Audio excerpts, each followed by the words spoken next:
Mañana firmas los papeles y te largas de mi vida. ¿Me oyes? La voz de Alejandro retumbó en el comedor como un latigazo. Yo sostenía la bandeja de jamón ibérico con las manos temblorosas, pero no por miedo, por rabia. 15 años soportando sus desplantes, sus humillaciones, sus noches fuera de casa. 15 años siendo su enfermera, su secretaria, su criada. Y ahora, en la víspera del divorcio, ni siquiera tenía la dignidad de despedirme en privado. Había invitado a sus amigos, a todos, a los mismos que durante años me habían visto llegar a sus cenas con la cabeza gacha, soportando sus bromas sobre la esposa aburrida. Allí estaban, Pablo, el socio que siempre le reía las gracias, Roberto, el primo alcohólico que vivía a costa de él, y Joaquín, ese abogado de pacotilla que le había ayudado a redactar el acuerdo prenupcial que me dejaba sin nada. Pero bueno, Ale, dijo Pablo soltando una carcajada, podrías esperar a mañana para correrla, que la pobre mujer aún está aquí.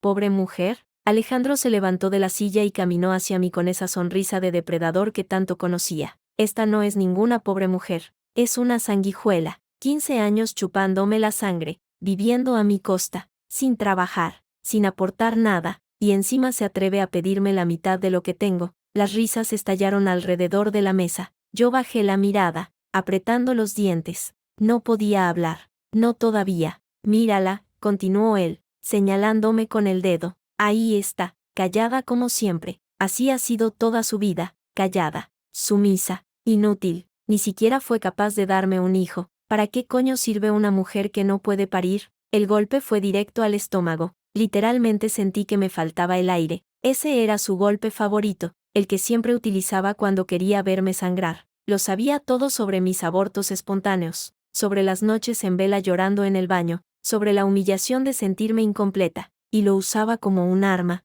una y otra vez. Alejandro, por favor, logré articular con voz queda. Delante de la gente no, delante de la gente, gritó, dando una palmada. Esta gente es mi familia, ellos saben quién eres realmente, una fracasada que no supo retenerme, que no supo darme lo que necesitaba. Por eso busqué a Lucía, porque ella sí es una mujer de verdad. El nombre de Lucía flotó en el aire como un veneno. Todos en la sala sabían de ella. Era el secreto a voces que Alejandro nunca se molestó en ocultar. Lucía Fernández, 32 años, dueña del centro de masajes El Edén en Triana, morena, exuberante, con esa seguridad que yo había perdido hacía años. ¿Sabes qué haré mañana?, dijo Alejandro acercándose tanto que pude oler el whisky en su aliento. Firmaré los papeles, te echaré a la calle con lo puesto, y me iré directamente a casa de Lucía. Hemos alquilado un apartamento en la Alameda. ¿Te lo había contado? Claro que no. ¿Para qué iba a contarte nada a ti? Sentí que las uñas se me clavaban en las palmas de las manos.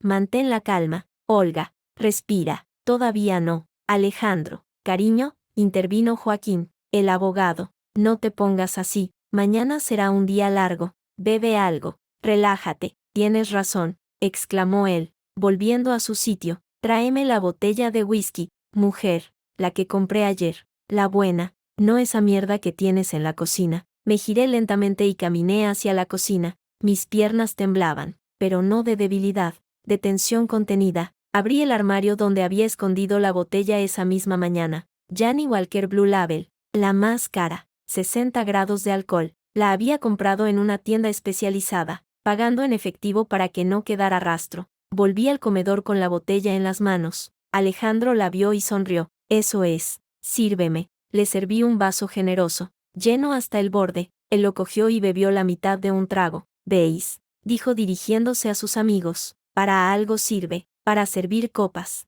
Las risas volvieron a estallar. Me quedé de pie junto a la mesa, esperando. Sabía lo que venía después. Siempre pasaba igual cuando bebía. ¿A qué esperas?, gruñó. Siéntate, o mejor, vete a la cocina. Nos das mala espina con esa cara de muerta. Prefiero quedarme, respondí con voz firme. Es mi casa también. ¿Tu casa? Se levantó de golpe, tambaleándose ligeramente. ¿Tu casa? Esta casa la pagué yo, cada puto ladrillo. Tú no has trabajado un solo día en tu vida. Te casaste conmigo para vivir del cuento, como todas. Trabajé, dije, sintiendo que la ira empezaba a hervirme por dentro. Trabajé cuidándote cuando tuviste aquel infarto. Trabajé llevando la contabilidad de la empresa cuando tu socio te robó. Trabajé atendiendo a tu madre cuando estuvo enferma. ¿Eso no cuenta? Se hizo el silencio. Pablo y Roberto intercambiaron miradas incómodas. Joaquín tosió y miró hacia otro lado. ¿Qué coño dices? Bufó Alejandro. ¿Cuidarme? ¿Llevar la contabilidad?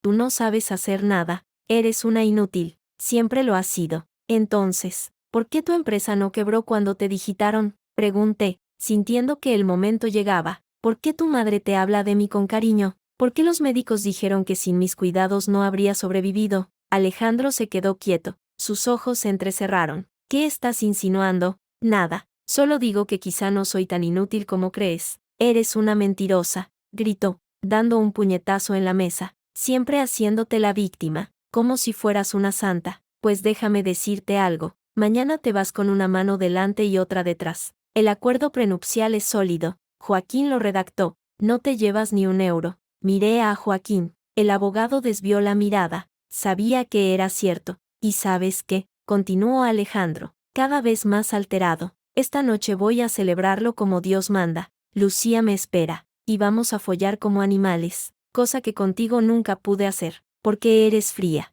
Olga, fría como un cadáver. La palabra cadáver resonó en mi cabeza. Casi sonreí. Bebe, Alejandro, dije en voz baja. Bebe todo lo que quieras. Esta noche es tuya. Él me miró con desprecio. Agarró el vaso y se lo bebió entero. Luego se sirvió otro. ¿Sabes qué? Dijo, con la lengua ya pastosa. No sé por qué esperé tanto para divorciarme. Debí hacerlo hace 10 años. Porque entonces no tenías a Lucía, respondí. Necesitabas a alguien que te sostuviera mientras buscabas a otra. Cállate. O porque tu madre te dijo que no lo hicieras. Siempre hacías caso a tu madre. He dicho que te calles. Se levantó tan rápido que la silla cayó al suelo. Sus amigos se pusieron tensos. Yo me mantuve firme. ¿Vas a pegarme, Alejandro? Pregunté con calma. ¿Delante de tus amigos? Sería bonito. Mañana podría añadir maltrato a la demanda. No me amenaces. No te amenazo. Te recuerdo que mañana firmamos el divorcio. Y que, aunque tú creas que me voy con nada,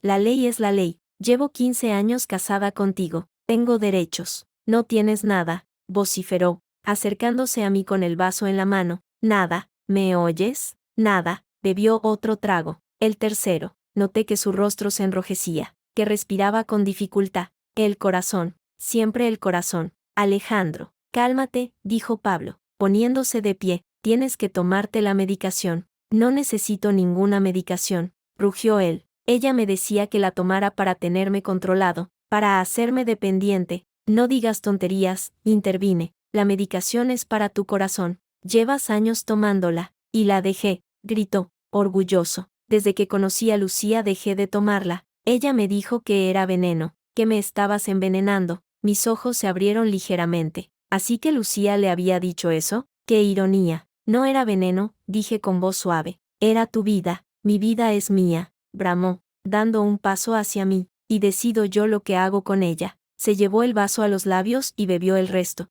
Luego respiró hondo, apoyándose en la mesa. Su rostro estaba pálido, cubierto de sudor. ¿Ves lo que haces? Dijo Pablo, mirándome con reproche. Lo alteras y luego pasa esto. ¿Yo lo altero? Pregunté, incrédula. Él me ha insultado delante de todos. Me ha llamado inútil, fría, fracasada. Y yo soy la culpable. Siempre igual, murmuró Roberto. Siempre haciéndose la víctima. No me hagas reír, respondí, sintiendo que la máscara empezaba a resquebrajarse. Vosotros habéis sido cómplices de sus infidelidades durante años. Le habéis cubierto las espaldas. Le habéis mentido a mi cara. Y ahora me echáis la culpa. Basta, gritó Alejandro, incorporándose con esfuerzo. Me voy. No aguanto más esta casa de mierda. Agarró la botella de whisky y bebió directamente del pico. 4 tragos largos. Luego la dejó sobre la mesa, vacía casi por completo. ¿A dónde vas?, preguntó Joaquín. A casa de Lucía.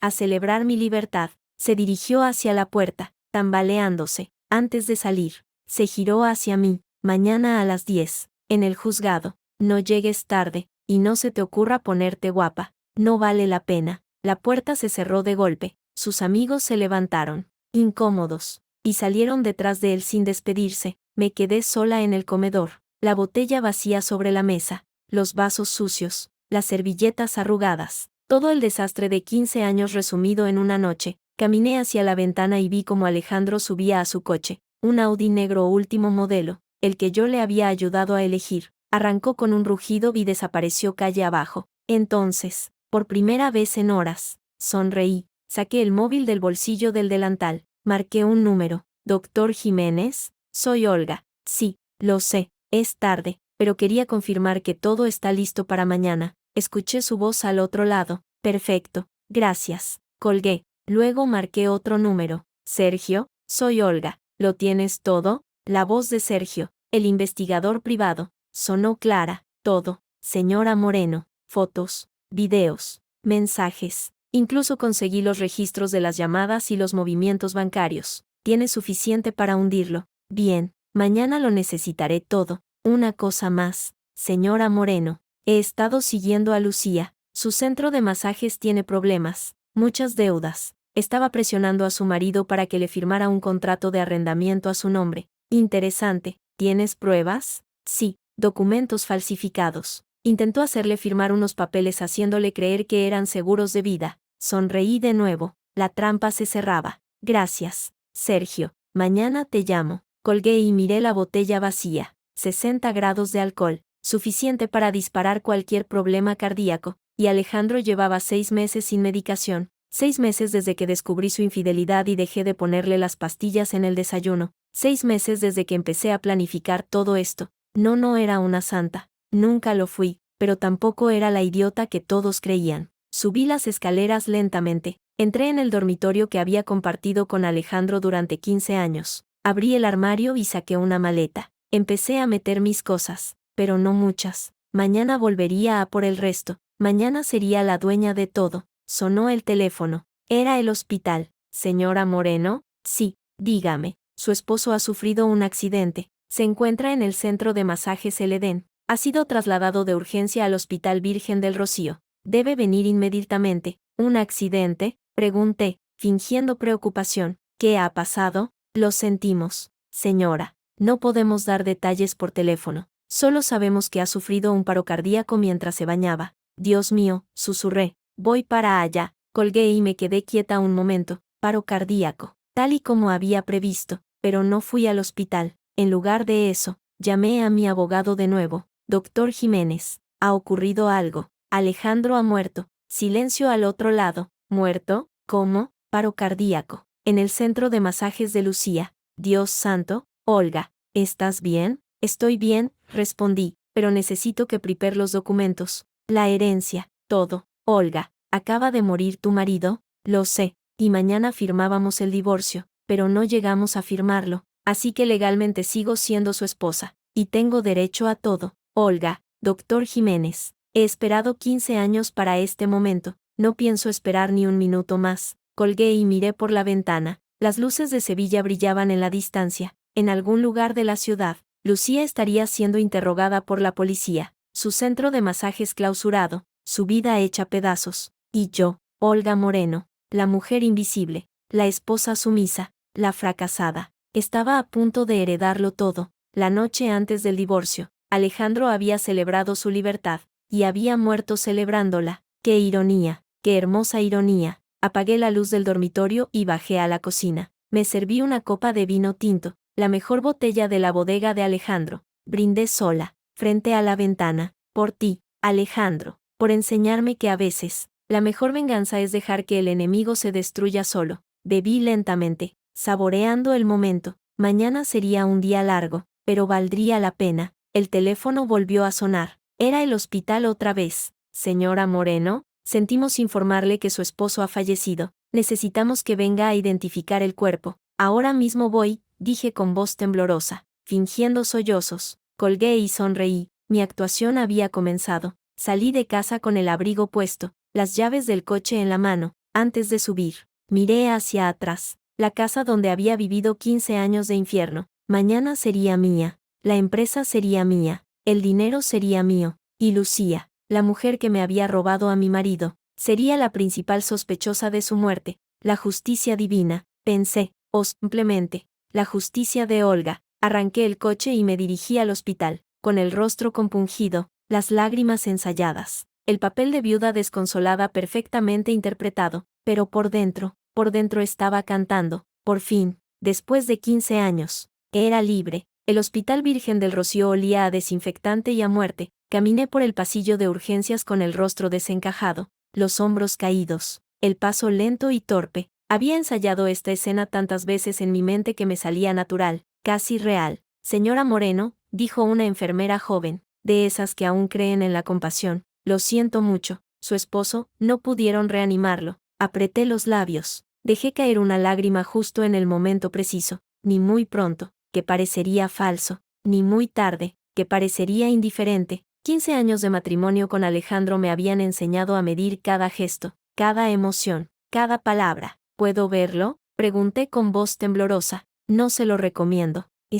Necesito verlo, insistí, y esta vez la súplica era genuina. Necesitaba ver con mis propios ojos que realmente se había ido, que el infierno había terminado. La enfermera asintió y me condujo a una habitación fría, iluminada por luces fluorescentes que zumbaban como moscas moribundas. Allí estaba Alejandro, cubierto por una sábana blanca hasta el cuello. Tenía los ojos cerrados, la piel grisácea, los labios amoratados. Me acerqué lentamente, toqué su mano. Estaba fría, realmente fría. Adiós, Alejandro, susurré, y en mi voz no había odio, tampoco tristeza, solo un vacío enorme, como si hubiera estado cargando una piedra durante 15 años y de repente la hubiera soltado. La enfermera me ofreció un vaso de agua, lo acepté con manos temblorosas, aunque no tenía sed. Era parte del papel. ¿Qué pasó exactamente?, pregunté, dejando caer el vaso un poco para que el agua se derramara. Según los testigos, su esposo llegó al centro de masajes alrededor de la medianoche. Había bebido bastante.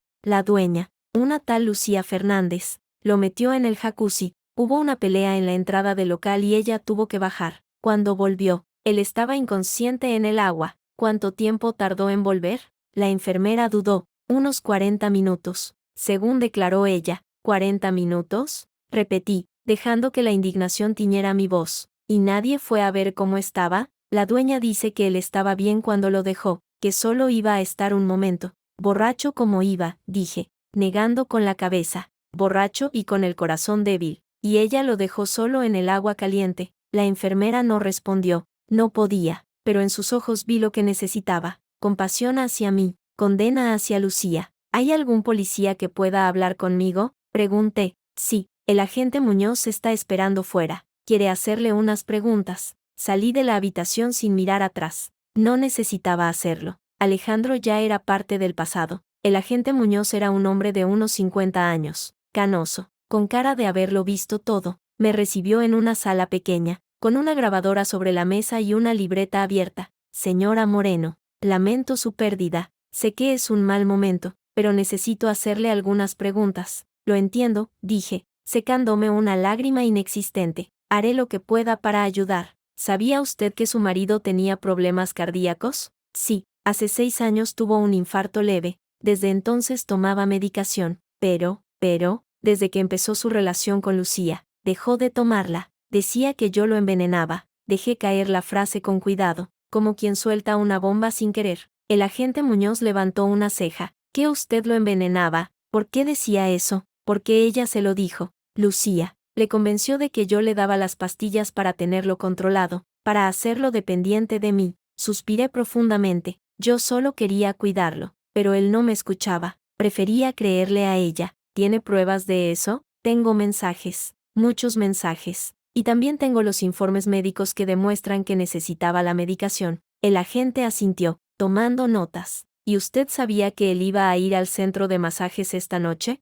Sabía que iba a celebrar, respondí, y mi voz se quebró. Mañana firmábamos el divorcio. Él estaba feliz. Me humilló delante de sus amigos. Me dijo que por fin sería libre, y se fue a casa de ella. ¿Hubo alguna discusión? Sí, él me insultó, me menospreció, me recordó que me quedaba sin nada, pero yo no discutí. Estaba cansada. 15 años de matrimonio para acabar así. ¿Y usted no hizo nada? ¿No intentó detenerlo? ¿Detenerlo?, pregunté, con una sonrisa amarga. Llevaba 6 meses intentando detenerlo, desde que descubrí su infidelidad, pero él no quería ser detenido, quería ser libre, y ahora lo es. El agente me miró largamente, buscaba algo en mis ojos, alguna fisura en mi historia, pero no encontró nada, porque no había mentira en lo que decía, solo omisiones, pequeñas, precisas omisiones. Señora Moreno, ¿Sabe si su marido tenía seguro de vida? Sí, varios, pero no sé los detalles. Eso lo llevaba su abogado.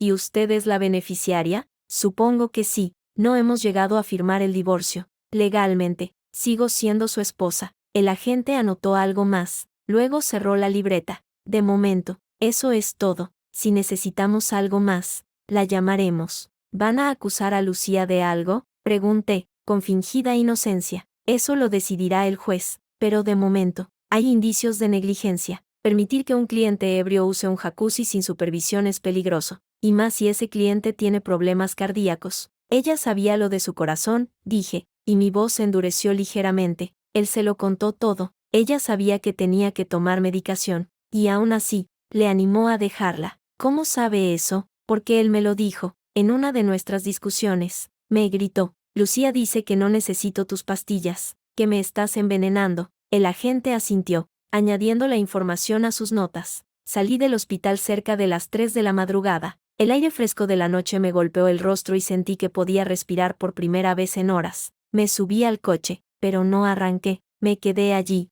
mirando el cielo oscuro, sintiendo el peso de lo que acababa de hacer. No había matado a Alejandro. Él se había matado solo, con su arrogancia, su desprecio, su necesidad de demostrar que era invencible. Yo solo había creado las condiciones. Había puesto la botella en su camino, había provocado su ira para que bebiera más, había dejado de darle la medicación que mantenía su corazón latiendo, pero no lo había obligado a beber, no lo había empujado al jacuzzi, no lo había mantenido bajo el agua. Esa era la belleza del plan, todo era legal, todo era defendible, todo era perfecto. Sonó el teléfono. Era Sergio, el investigador privado. Señora Moreno, ¿está bien? Estoy bien, Sergio, mejor que bien. Me enteré de lo de su marido. Lo siento, no hace falta que lo sientas. Tú y yo sabemos la verdad. Hubo una pausa. Luego Sergio habló. He estado vigilando el centro de masajes. La policía se llevó a Lucía esposada. ¿Está detenida? ¿Detenida? Sí, parece que encontraron algo en el jacuzzi. Restos de alcohol mezclado con algo más. No sé exactamente, pero la están interrogando como sospechosa. Apreté el volante, mis dedos temblaban ligeramente. ¿Algo más? ¿Cómo qué? No lo sé, pero el ambiente está tenso. Los periódicos ya están publicando la noticia. Empresario muere en centro de masajes de su amante. Va a ser un escándalo. Sonreí en la oscuridad. Perfecto, perfecto, señora Moreno. Su marido acaba de morir. Lo sé. Y su amante está detenida. ¿Qué más puedo pedir? Sergio guardó silencio. Probablemente pensaba que estaba en shock, que no era consciente de lo que decía, pero yo era más consciente que nunca. Sergio, mañana quiero que me traigas todos los informes, todos, los mensajes, las fotos, los movimientos bancarios, todo. ¿Para qué? Para presentarlos ante el juez, para demostrar que Lucía sabía perfectamente el estado de salud de Alejandro, para demostrar que le animó a dejar la medicación, para demostrar que ella es responsable de su muerte. Señora Moreno,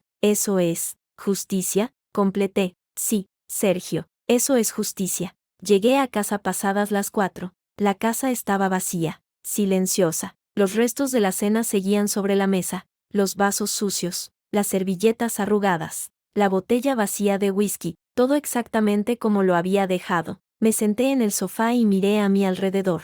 Esta casa, que durante 15 años había sido mi prisión, ahora era mía. Cada cuadro, cada mueble, cada objeto había sido elegido por mí, pagado con mi trabajo invisible, mantenido con mi esfuerzo silencioso. Y ahora, todo era mío. Sonó el teléfono de nuevo. Era el doctor Jiménez, mi abogado. Olga, ¿cómo estás? Cansada, pero bien. He estado revisando los documentos. Tienes razón. Al no haberse firmado el divorcio, eres la legítima heredera, la empresa, las propiedades, las cuentas bancarias, todo pasa a ser tuyo. ¿Y el seguro de vida? Hay 3 pólizas. Una de ellas, la más grande, tiene una cláusula que la invalida en caso de divorcio, pero como no se divorciaron, eres la beneficiaria. 2 millones de euros. Olga, 2 millones. Contuve la respiración. 2 millones de euros. Más la empresa, más las propiedades, más todo lo demás. ¿Y Lucía? Pregunté. Ese es el mejor chiste de todo, dijo Jiménez,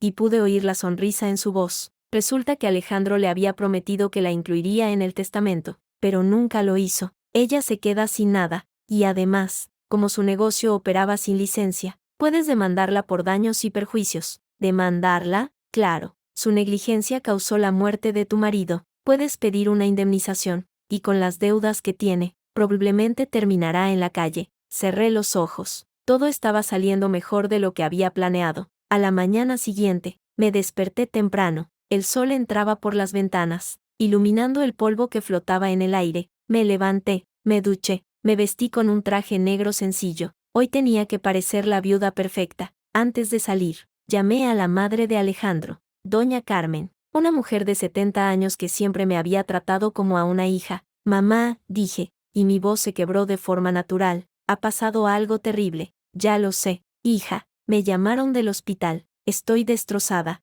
Yo también, pero tengo que ser fuerte. Por él. Tú siempre fuiste fuerte, Olga. Demasiado fuerte para él. Él no supo valorarte. Gracias, mamá. ¿Qué vas a hacer ahora? Enterrarlo con dignidad.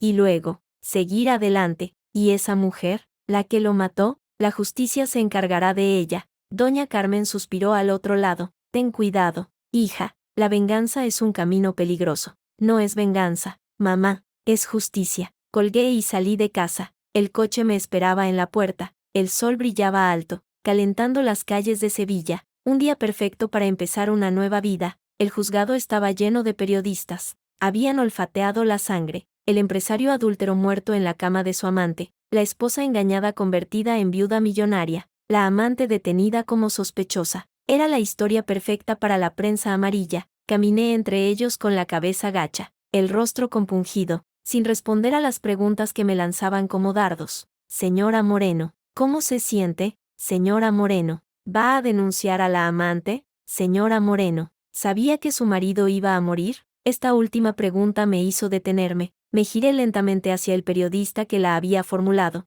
un hombre joven con cara de sabueso. Perdone, que si sabía que su marido iba a morir, repitió, desafiante. Le sostuve la mirada. Durante un segundo, sentí que podía verme a través de la máscara, pero solo fue un segundo. Si hubiera sabido que iba a morir, dije con voz temblorosa, habría hecho todo lo posible por evitarlo. A pesar de todo, era mi marido, y lo amaba. Las cámaras capturaron mi lágrima perfectamente sincronizada. Los titulares de la tarde dirían, viuda desconsolada, lo amaba a pesar de todo. Entré en el juzgado escoltada por mi abogado. El doctor Jiménez me guió hasta una sala donde me esperaba el juez instructor. Señora Moreno, gracias por venir. Sé que es un momento difícil. Haré lo que sea necesario para que se haga justicia, respondí. Entonces, hablemos de los hechos. Y hablamos. Durante horas. Le conté todo. La infidelidad, las humillaciones, el abandono de la medicación, las amenazas de dejarme sin nada. Le mostré los mensajes, las fotos,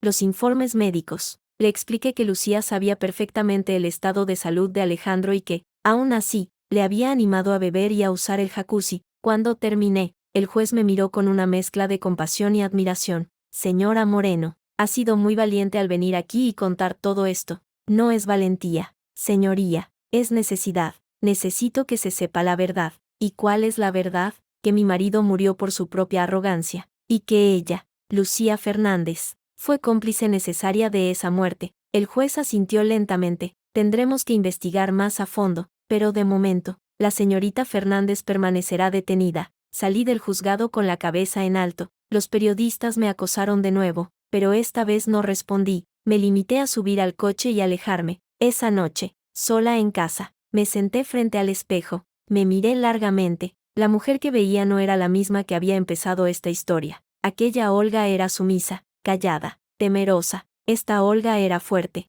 decidida, libre. ¿Lo lograste?, me dije en voz baja. Lo lograste, pero en el fondo de mi corazón, sabía que esto no había terminado. Lucía estaba detenida, pero aún podía defenderse. La familia de Alejandro podía impugnar el testamento. Los amigos que habían presenciado la discusión podían testificar en su contra. Todavía quedaba batalla por librar, pero por primera vez en 15 años, no tenía miedo. Por primera vez en 15 años, estaba lista para luchar. Y por primera vez en 15 años, sabía que iba a ganar. El centro de masajes El Edén estaba situado en una calle estrecha del barrio de Triana, justo detrás de la iglesia de Santa Ana, un local discreto, con la fachada pintada de blanco y un letrero luminoso que parpadeaba en rojo. Nadie diría que allí dentro se gestaba el infierno. Alejandro aparcó el Audi en doble fila, como siempre hacía, como si el mundo estuviera diseñado para esperarlo. Bajó del coche tambaleándose, sujetándose a la puerta para no caerse. El whisky le quemaba el estómago y le nublaba la vista, pero nada de eso importaba. Esa noche era suya, su última noche de libertad antes de firmar el puto divorcio. Lucía, gritó desde la entrada, golpeando la puerta con el puño. Abre, que estoy aquí. Pasaron unos segundos, luego se oyeron pasos apresurados y la puerta se abrió. Lucía apareció envuelta en una bata de seda roja, el pelo suelto, los labios pintados de carmín. Sonreía con esa sonrisa que a él le volvía loco, esa mezcla de promesa y desafío. Pero, mi niño, dijo ella, abrazándolo, llegas tarde, te estaba esperando. He tenido que soportar a esa arpía una última vez, farfulló él, entrando a trompicones. Pero ya está, mañana firmamos y se acabó. ¿Seguro que firmas?, preguntó Lucía, con un tono que pretendía ser dulce pero que escondía una ansiedad mal disimulada. Seguro, mañana a las 10, y luego me voy contigo, a vivir, a ser feliz. Lucía lo guió hacia el interior del local. Olía a incienso y a aceites esenciales. Ese aroma artificial que pretendía transmitir paz pero que a mí siempre me había parecido nauseabundo. Atravesaron una sala de espera decorada con cortinas granates y sillones de mimbre, y entraron en una habitación más amplia, el centro del negocio. Allí estaba el jacuzzi, grande, ovalado, rodeado de baldosas azules. El agua humeaba, caliente, invitadora, sobre una mesita auxiliar, una botella de champán abierta y 2 copas. He preparado todo para celebrarlo, dijo Lucía, sirviendo las copas. Brindemos por tu libertad. Alejandro cogió la copa con mano temblorosa, bebió de un trago, luego se sirvió otro. ¿Sabes qué me ha dicho esa bruja?, dijo, dejando caer la copa vacía sobre la mesa, que sin ella estaría muerto, que yo necesito sus pastillas para vivir. ¿Y tú le crees?, preguntó Lucía, acercándose a él con movimientos felinos. No, claro que no, es una manipuladora, siempre lo ha sido, pues claro que no las necesitas. Mírate, estás fuerte, sano, lleno de vida. Esas pastillas eran para tenerte controlado, para que dependieras de ella. Alejandro asintió, pero en sus ojos había una sombra de duda, una sombra que yo conocía bien, porque durante 15 años, yo había sido la única persona que lo mantenía vivo, y él lo sabía, en el fondo, lo sabía. Vamos al jacuzzi, propuso Lucía, deslizando la bata. El agua caliente te relajará. Buena idea. Se desnudó torpemente, casi cayéndose al quitarse los pantalones. Lucía lo sujetó por el brazo y lo ayudó a meterse en el agua. El contacto con el calor lo hizo gemir de placer. ¡Qué bien!, murmuró, cerrando los ojos. Esto es vida. Lucía se metió con él, colocándose a su espalda, masajeándole los hombros. Sus manos expertas recorrían su piel, encontrando los nudos de tensión, disolviéndolos. Mañana empieza todo, susurró ella al oído. Tú y yo, sin ataduras. Sin ella, repitió él, como un eco. En ese momento, yo estaba en casa, sentada en el sofá del salón. No podía dormir, no quería dormir, necesitaba estar despierta, presente, consciente de cada minuto que pasaba. El teléfono vibró. Era Sergio. Señora Moreno, ¿está pasando? ¿Qué? Han llegado al centro de masajes. Él está borracho. Ella lo ha metido en el jacuzzi. ¿Algo más? He oído gritos. Discuten. Ella quiere que firme unos papeles, pero él se niega. Dice que ya firmará mañana. Apreté el teléfono contra la oreja. ¿Qué papeles? No lo sé, pero ella insiste. Se está poniendo nerviosa. Sonreí en la oscuridad. Lucía siempre había sido ambiciosa, demasiado ambiciosa, y la ambiencia, combinada con la desesperación, era una mezcla explosiva. Sigue vigilando. Avísame de cualquier cambio. Lo haré. Colgué y me quedé mirando el techo. Podía imaginarlo todo con claridad. El jacuzzi humeante, el champán, las manos de ella recorriendo su cuerpo, pero también podía imaginar su corazón latiendo desbocado, bombeando sangre contaminada por el alcohol, esforzándose por mantenerlo vivo, y fallando. En el centro de masajes, la situación se estaba deteriorando. Firma, Alejandro, decía Lucía, con un tono que ya no era dulce sino exigente. Es solo un papel, un seguro de vida, para protegernos. Mañana, repetía él, con la cabeza echada hacia atrás, los ojos cerrados. Mañana firmo todo, no ahora. He preparado los documentos, solo tienes que poner tu firma. ¿Qué te he dicho que mañana?, gritó él, incorporándose bruscamente. El agua salpicó por todas partes. Lucía retrocedió, sorprendida. No estaba acostumbrada a que él le levantara la voz. No me grites, dijo ella, con los dientes apretados. Llevo 6 meses esperando, 6 meses aguantando tus promesas. Tus mañanas sí, mañana no. Ya está bien. ¿O firmas ahora o qué? La desafió él. ¿O qué, Lucía? Ella no respondió, pero en sus ojos brillaba algo que Alejandro, en su estado de embriaguez, no supo ver. Peligro. Dame más champán, ordenó él, tendiendo la copa vacía. Lucía lo sirvió, pero esta vez con menos entusiasmo. Su mente estaba en otra parte, calculaba, planeaba, buscaba alternativas. ¿Sabes qué? Dijo Alejandro, bebiendo lentamente. Creo que me voy a quedar aquí esta noche. Dormir aquí. Mañana voy directo al juzgado desde aquí. ¿Dormir? Aquí, sí, en el jacuzzi. El agua caliente me relaja. Me duermo como un bebé. No, Alejandro, no puedes dormirte en el jacuzzi. Es peligroso. ¿Peligroso? Se rió él. He sobrevivido a un infarto, a 15 años de matrimonio, a una esposa que quería envenenarme, y voy a morir en un jacuzzi. No me hagas reír. Lucía lo miró fijamente. En sus ojos vi algo que reconocí. Cansancio. Cansancio de lidiar con él, de soportar sus cambios de humor, de esperar pacientemente a que cumpliera sus promesas. Voy a bajar un momento, dijo ella, saliendo del agua. Hay una pelea en la entrada.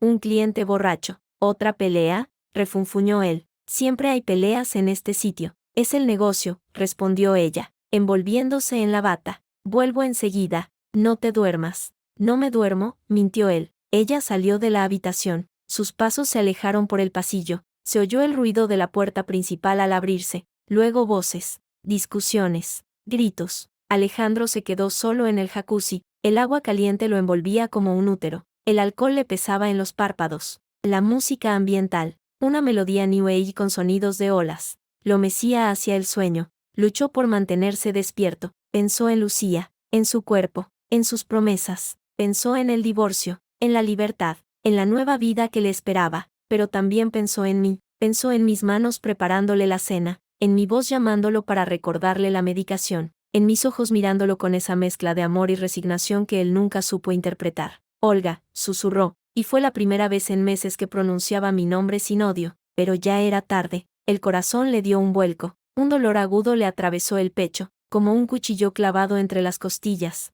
Intentó incorporarse, pero el cuerpo no le respondió. El agua lo succionaba hacia abajo, caliente, pesada, implacable. Lucía intentó gritar, pero solo un hilo de voz escapó de sus labios. El dolor se intensificó, el brazo izquierdo se le entumeció, la visión se le nubló, y entonces, comprendió que yo tenía razón, que sin la medicación, su corazón era una bomba de relojería, que el alcohol, el estrés, la excitación, todo había contribuido a acelerar el final. Comprendió que había sido un estúpido, pero comprender, en ese momento, no servía de nada. Su cuerpo se desplomó hacia adelante, la cabeza se sumergió en el agua, las burbujas subieron a la superficie, cada vez más débiles, hasta que cesaron por completo. El jacuzzi siguió burbujeando, indiferente, la música siguió sonando, el champán siguió tibio en las copas, y Alejandro Moreno, el hombre que había sido mi marido durante 15 años, el hombre que me había humillado,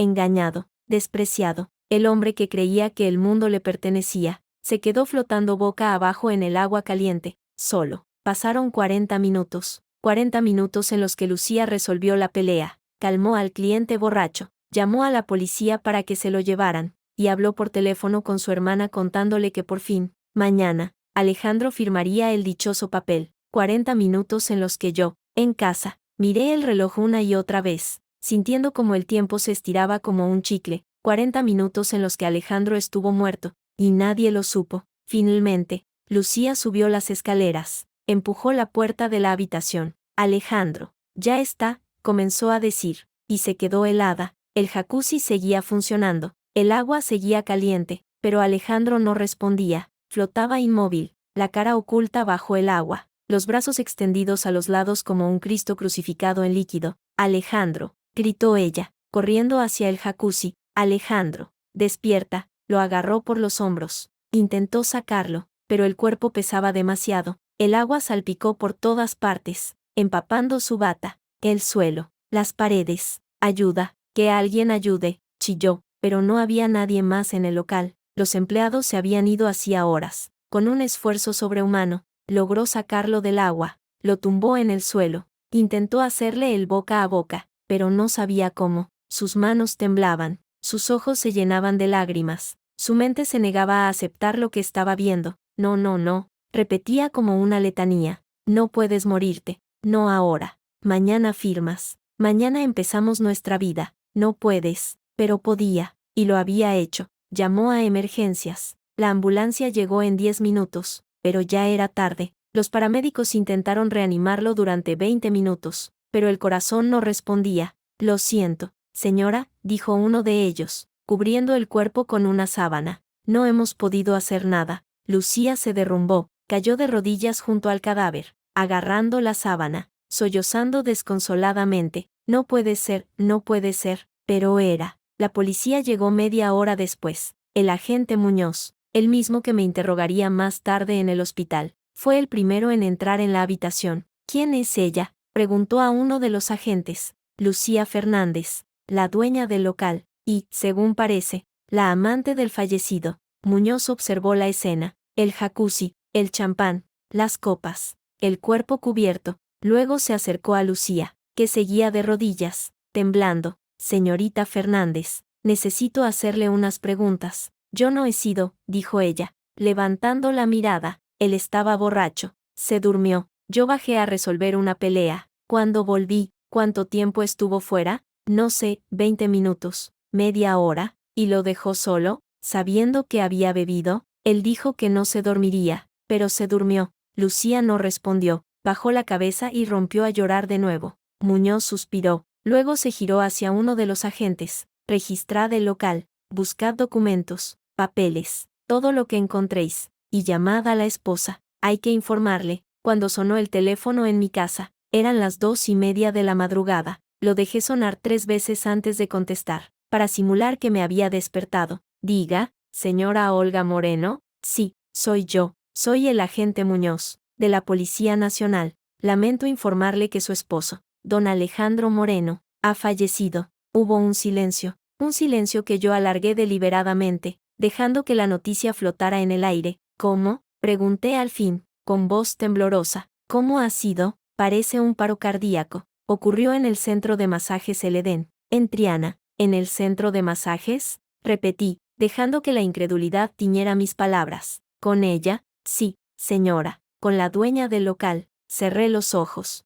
inspiré profundamente, y entonces, dejé escapar un sollozo. Dios mío, señora Moreno, necesito que venga al hospital a identificar el cuerpo. ¿Puede hacerlo? Sí, claro, ahora mismo voy. Colgué y me quedé quieta un momento. El corazón me latía con fuerza, pero no de tristeza, de emoción, de triunfo. Había funcionado, todo había funcionado. Me vestí rápidamente, pero antes de salir, miré mi reflejo en el espejo del recibidor. La mujer que me devolvía la mirada tenía los ojos brillantes, las mejillas sonrosadas, una sonrisa apenas contenida. Bien hecho, Olga, me dije a mí misma, bien hecho. En el centro de masajes, la investigación continuaba. Los agentes habían encontrado los documentos que Lucía quería que Alejandro firmara, un contrato de arrendamiento a su nombre, un seguro de vida del que ella era beneficiaria, y una transferencia bancaria de 200.000 euros. Esto es muy grave, señorita Fernández, dijo Muñoz, mostrándole los papeles.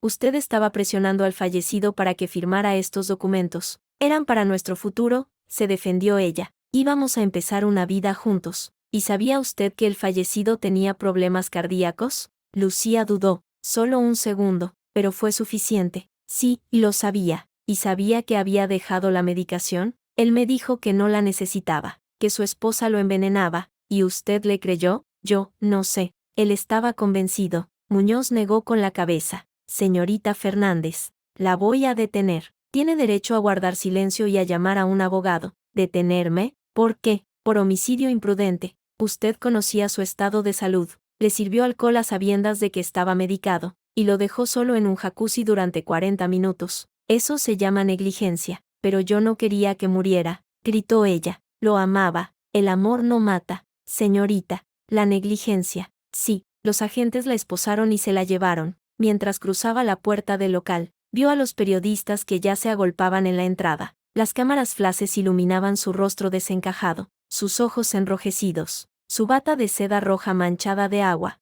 Lucía, ¿mataste a tu amante? Lucía, ¿lo hiciste por dinero? Ella no respondió, bajó la cabeza y se dejó llevar. Cuando llegué al hospital, la sala de espera estaba vacía. El agente Muñoz me recibió con una expresión seria. Señora Moreno, lamento mucho su pérdida. Gracias. Agente, ¿puedo verlo? Sí, pero le advierto que no está en buen estado. Da igual. Necesito despedirme. Me condujo a la habitación fría, iluminada por luces fluorescentes. Allí estaba Alejandro, cubierto por una sábana blanca. Me acerqué lentamente, con paso inseguro, como si las piernas no me sostuvieran. Descubrí su rostro. Estaba pálido, amoratado, los ojos entreabiertos, la boca ligeramente abierta. Parecía sorprendido, como si la muerte lo hubiera pillado desprevenido. Y así había sido. Alejandro, susurré, tocando su mejilla fría. ¿Ves? Tenía razón. Sin mí, no eres nada. El agente Muñoz no podía oírme. Estaba demasiado lejos, pero si hubiera estado cerca, habría visto algo extraño en mis ojos. No tristeza, no dolor, sino una calma profunda, absoluta, casi sobrenatural. ¿Se encuentra bien, señora Moreno?, preguntó él, acercándose. Sí, respondí, cubriendo de nuevo el rostro de Alejandro. Ya puedo irme. Salí del hospital con la cabeza alta. El aire fresco de la madrugada me golpeó el rostro, y sentí que renacía. Alejandro había muerto. Lucía estaba detenida. La empresa, la casa, el dinero, todo sería mío. Y lo mejor de todo, nadie, nunca, sabría la verdad, porque la verdad no era lo que había hecho, sino lo que había dejado de hacer. No había matado a Alejandro, simplemente, había dejado de mantenerlo vivo. Y esa, pensé mientras me subía al coche, era la diferencia entre un crimen y una obra de arte. El funeral se celebró 3 días después, en la iglesia de la Macarena. El calor de septiembre apretaba sobre Sevilla, pero dentro del templo el aire era denso, pesado, cargado de incienso y de hipocresía. Yo estaba en primera fila, vestida de negro riguroso, el velo cubriéndome el rostro. A mi lado, doña Carmen, la madre de Alejandro, apretaba mi mano entre las suyas, sus dedos huesudos transmitiéndome una fuerza que ella misma no sabía que poseía. Hija mía, susurró, tú eres la única familia que me queda, siempre estaré aquí. Mamá, respondí, y no mentía, a pesar de todo, a pesar de Alejandro, a pesar del infierno que había vivido. Doña Carmen siempre me había tratado con cariño. Ella no tenía culpa de los pecados de su hijo. Detrás de nosotros, los amigos de Alejandro llenaban los bancos. Pablo, Roberto, Joaquín, los mismos que habían reído sus bromas la noche de su muerte, ahora fingían consternación, pero yo sabía que estaban inquietos. Sabían lo que había pasado esa noche, sabían que yo había sido humillada delante de ellos, y sabían que, de alguna manera, yo había salido ganando. El sacerdote hablaba de la misericordia divina, del perdón, de la vida eterna. Yo asentía en los momentos adecuados, me santiguaba cuando tocaba, mantenía los ojos húmedos pero sin llegar a llorar.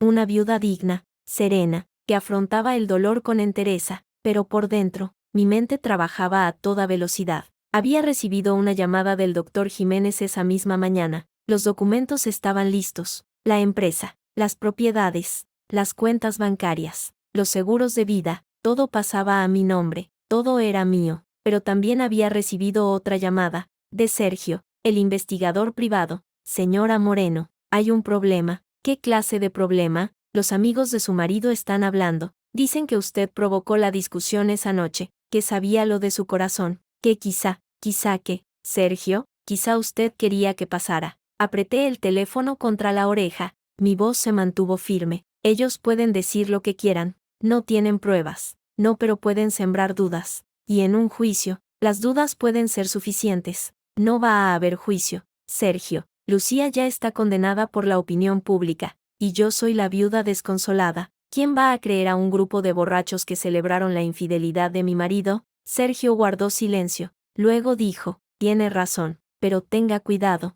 la familia de Alejandro tiene influencias. Yo también, Sergio, yo también. El entierro fue en el cementerio de San Fernando. Mientras bajaban el ataúd, doña Carmen rompió a llorar. La sostuve, la abracé, Le susurré palabras de consuelo que sonaban huecas incluso para mí. ¿Qué voy a hacer ahora, Olga?, preguntó entre sollozos. Mi hijo, mi único hijo. Vas a vivir, mamá, vas a vivir por él. Y yo voy a cuidarte, siempre. Ella me miró con los ojos empañados. Tú siempre fuiste buena conmigo, demasiado buena. Él no te merecía. No digas eso, mentí. Él era tu hijo. Era un imbécil, dijo ella, con una dureza que me sorprendió. Perdona que lo diga, pero era un imbécil. Te engañó, te humilló, te dejó por esa mujer. Y mira cómo ha acabado. Mamá, no, Olga, tú fuiste la mejor esposa que pudo tener. Y él lo sabía, por eso se fue, porque no soportaba ser feliz. Sus palabras me golpearon con una fuerza inesperada. Durante 15 años, había creído que yo era la culpable, que no era suficiente, que no era bastante mujer, que no merecía su amor. Pero doña Carmen,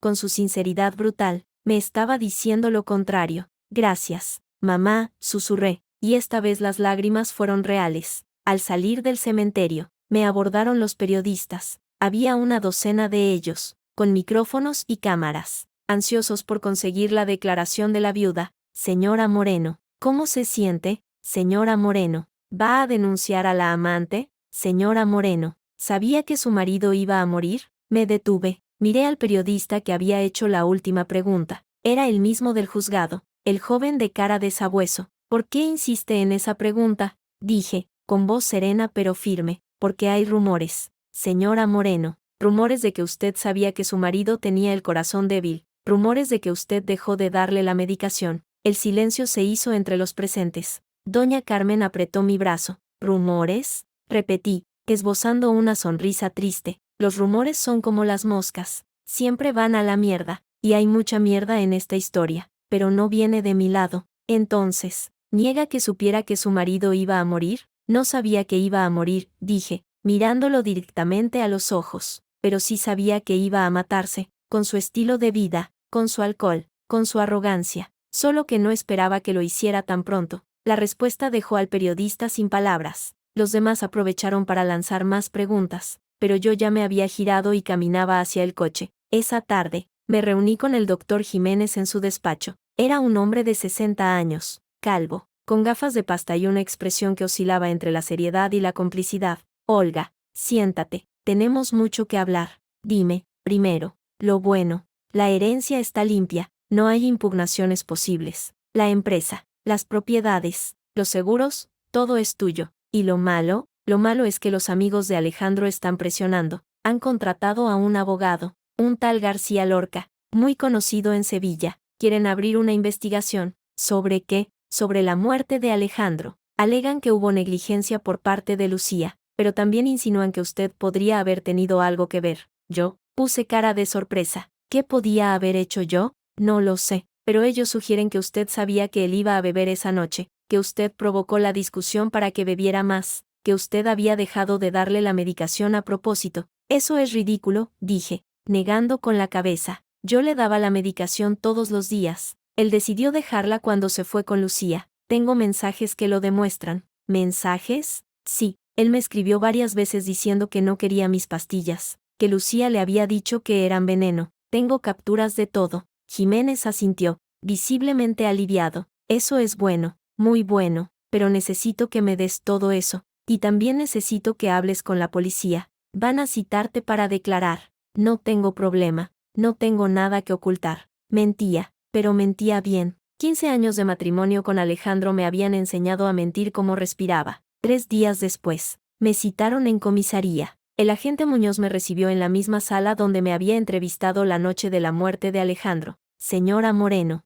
gracias por venir. Por supuesto, agente, quiero colaborar en todo lo que pueda. Verá, han surgido ciertas sospechas. Nada grave, pero tenemos que investigarlas. Entiendo. Pregunte lo que quiera. Muñoz abrió una carpeta y comenzó a leer. Según los testigos, la noche de la muerte de su marido, usted y él tuvieron una fuerte discusión. Sí, él me humilló delante de sus amigos, me llamó inútil, fracasada, me recordó que no podía tener hijos. Fue doloroso. ¿Y usted no reaccionó? ¿Reaccionar? ¿Cómo? Gritando, llorando, suplicando. Ya había hecho todo eso durante 15 años. Esa noche, solo quería que terminara. ¿Y sabía usted que él iba a beber? Sabía que bebía siempre que se enfadaba, y esa noche estaba muy enfadado. ¿Le sirvió usted la botella de whisky? La puse en la mesa. Sí, él me la pidió. ¿Sabía que era whisky de alta graduación? Era su marca favorita. La compraba siempre. Muñoz me miró fijamente. Buscaba algo, una grieta, un titubeo, pero yo mantenía la mirada firme, los ojos limpios. Señora Moreno, ¿dejó usted de darle la medicación a su marido? No, él dejó de tomarla. Yo se la ponía en la mesilla todas las noches, pero él la tiraba a la basura. Tengo mensajes donde me dice que no quiere mis pastillas, que son veneno, y no intentó convencerlo, todos los días, durante 6 meses, pero él no me escuchaba. Prefería creer a Lucía. Muñoz suspiró, cerró la carpeta. De momento, eso es todo, pero no se aleje de Sevilla, puede que necesitemos volver a llamarla. No pienso irme a ninguna parte. Agente, esta es mi ciudad, mi casa, mi vida. Al salir de comisaría, me esperaba una sorpresa. Lucía había sido puesta en libertad bajo fianza. Su abogado, un tal Martínez del Valle, había conseguido un auto de libertad provisional. Me enteré por Sergio, que me llamó nada más salir. Señora Moreno,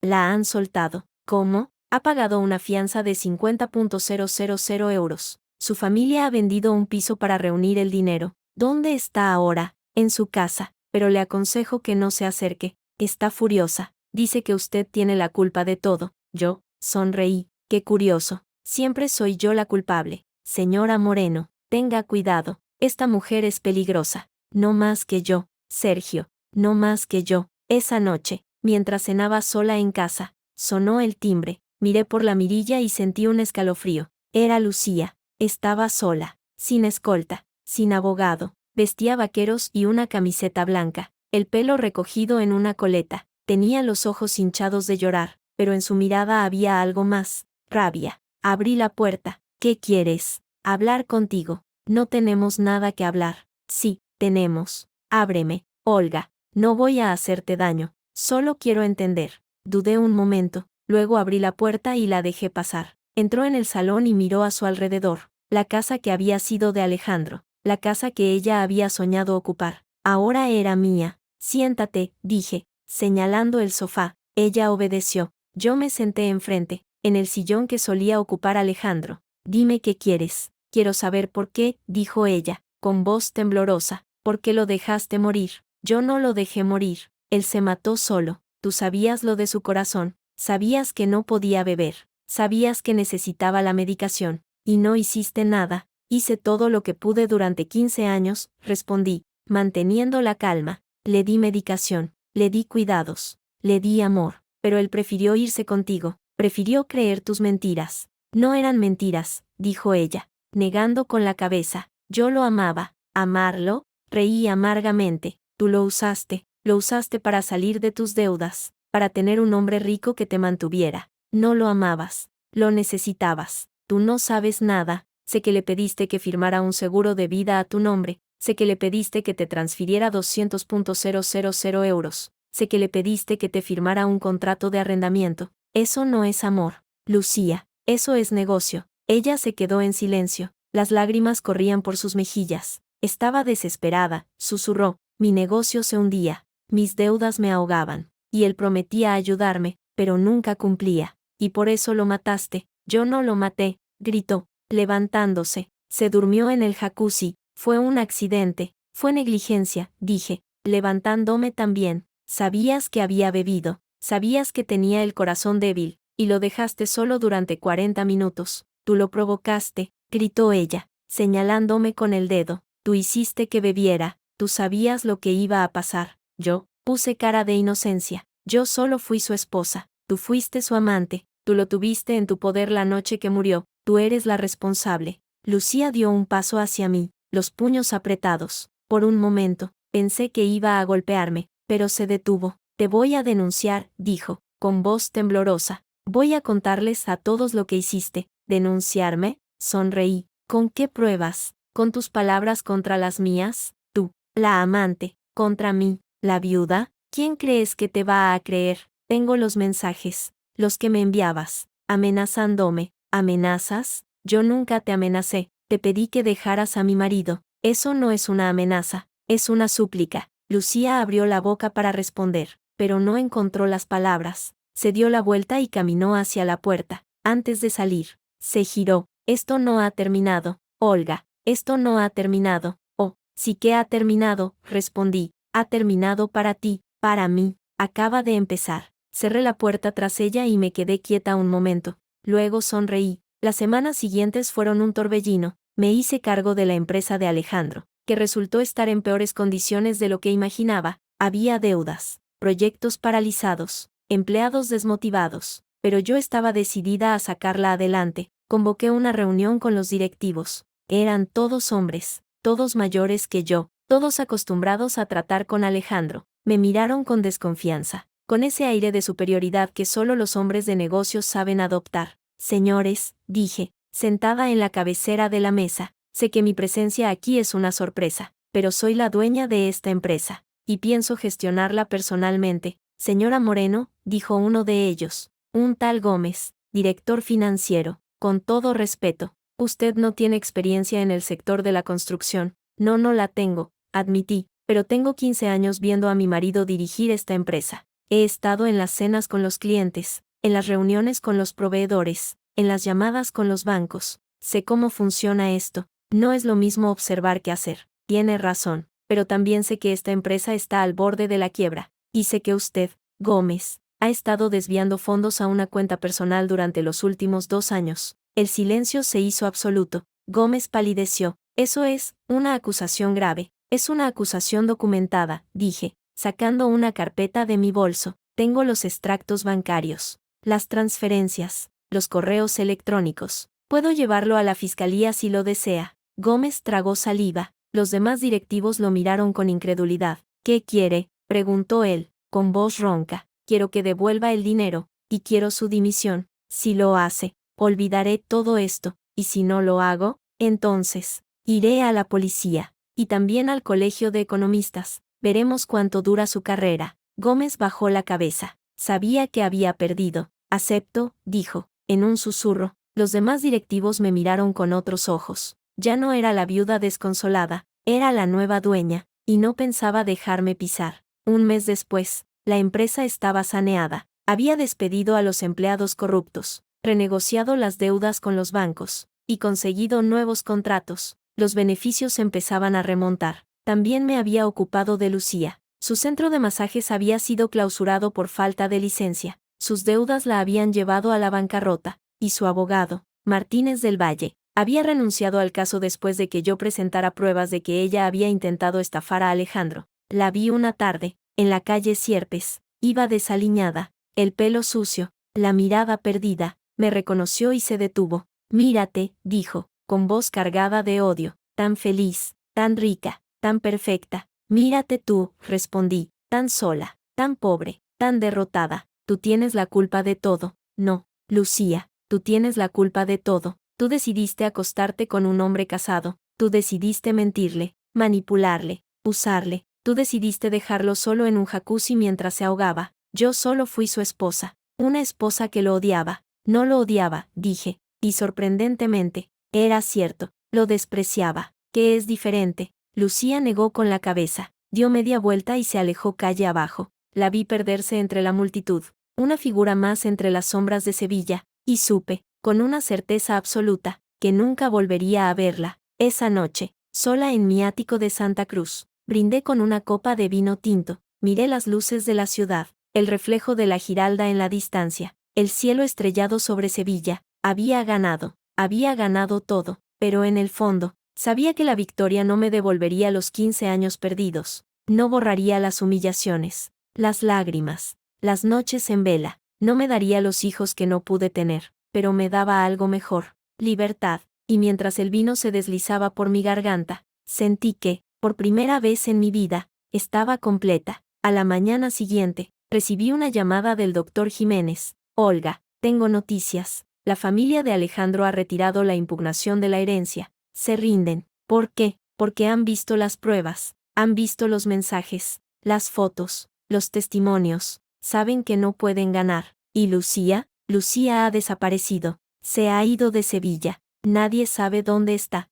Bien, Olga, has ganado. has ganado todo. Lo sé, doctor. Lo sé. Colgué y miré por la ventana. El sol brillaba alto sobre Sevilla. Un nuevo día comenzaba. Y yo, Olga Moreno, estaba lista para vivirlo. El juicio contra Lucía Fernández comenzó el primer lunes de noviembre. El día amaneció gris, con ese cielo plomizo que presagia lluvia en Sevilla, pero que nunca termina de decidirse. Yo llegué al juzgado a las 9 en punto, vestida con un traje azul marino, el pelo recogido en un moño bajo, los labios pintados de un rosa discreto. Nada de negro, nada de luto. Ya no era la viuda desconsolada, era la superviviente. Los periodistas me esperaban en la puerta, pero esta vez no me acosaron. Habían aprendido que yo no daba declaraciones, que no alimentaba el circo. Me limité a caminar entre ellos con paso firme, la mirada al frente, sin detenerme. Dentro de la sala, el ambiente era tenso. El juez, un hombre mayor de aspecto severo llamado don Rafael Montes, presidía desde su estrado. A su derecha, el fiscal, una mujer joven de mirada penetrante llamada Elena Rivas. A su izquierda, el abogado defensor, Martínez del Valle, el mismo que había conseguido la libertad provisional de Lucía.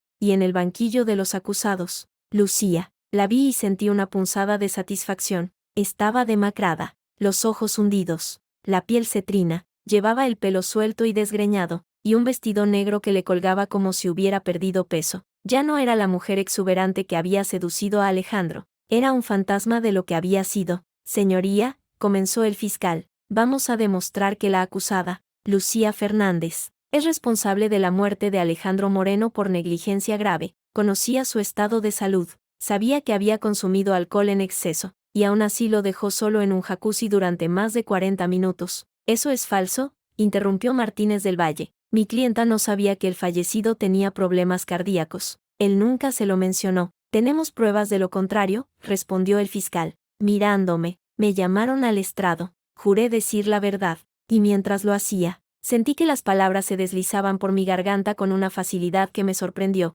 No mentía, simplemente, seleccionaba la verdad que convenía. Señora Moreno, preguntó el fiscal, ¿sabía usted que su marido tenía problemas cardíacos? Sí, hace 6 años sufrió un infarto leve. Desde entonces, tomaba medicación a diario. ¿Y usted se la proporcionaba? Sí, yo era quien controlaba su tratamiento. Le ponía las pastillas en la mesilla todas las noches, le recordaba que las tomara, le preparaba la dieta adecuada. ¿Y cuándo dejó de tomarlas? Cuando empezó su relación con la acusada, hace unos 6 meses. Él me dijo que ella le había convencido de que las pastillas eran veneno, que yo lo envenenaba para tenerlo controlado. ¿Tiene pruebas de eso? Sí, tengo mensajes de WhatsApp donde él me dice exactamente eso. Saqué el teléfono y mostré las capturas al tribunal. El juez las examinó con atención. Señoría, dijo el fiscal, estas pruebas demuestran que la acusada interfirió en el tratamiento médico del fallecido, convenciéndolo de abandonar una medicación vital. Objeción, gritó Martínez del Valle. No hay pruebas de que mi clienta dijera eso. Solo tenemos la palabra de la viuda. Tenemos más que su palabra, respondí, con voz firme. Tengo los mensajes que Alejandro le envió a ella, donde ella le dice exactamente eso. El juez levantó una ceja. ¿Tiene esos mensajes, señora Moreno? No directamente, pero el investigador privado que contraté para seguir a mi marido sí los tiene. Obtuvo copias de los mensajes del teléfono de Alejandro antes de que la policía lo confiscara. Hubo un murmullo en la sala. Martínez del Valle se puso rojo de indignación. Eso es ilegal, es una violación de la privacidad. No es ilegal si el titular del teléfono ha fallecido y la viuda es la heredera legal, respondió el fiscal, con una sonrisa. Los mensajes son admisibles como prueba. El juez asintió. Admito la prueba. Continúe. Señora Moreno, pasé 3 horas en el estrado, 3 horas relatando los detalles de mi matrimonio, las infidelidades, las humillaciones, el abandono de la medicación. Hablé de las noches en vela esperando a Alejandro, de las veces que lo encontré borracho en el salón,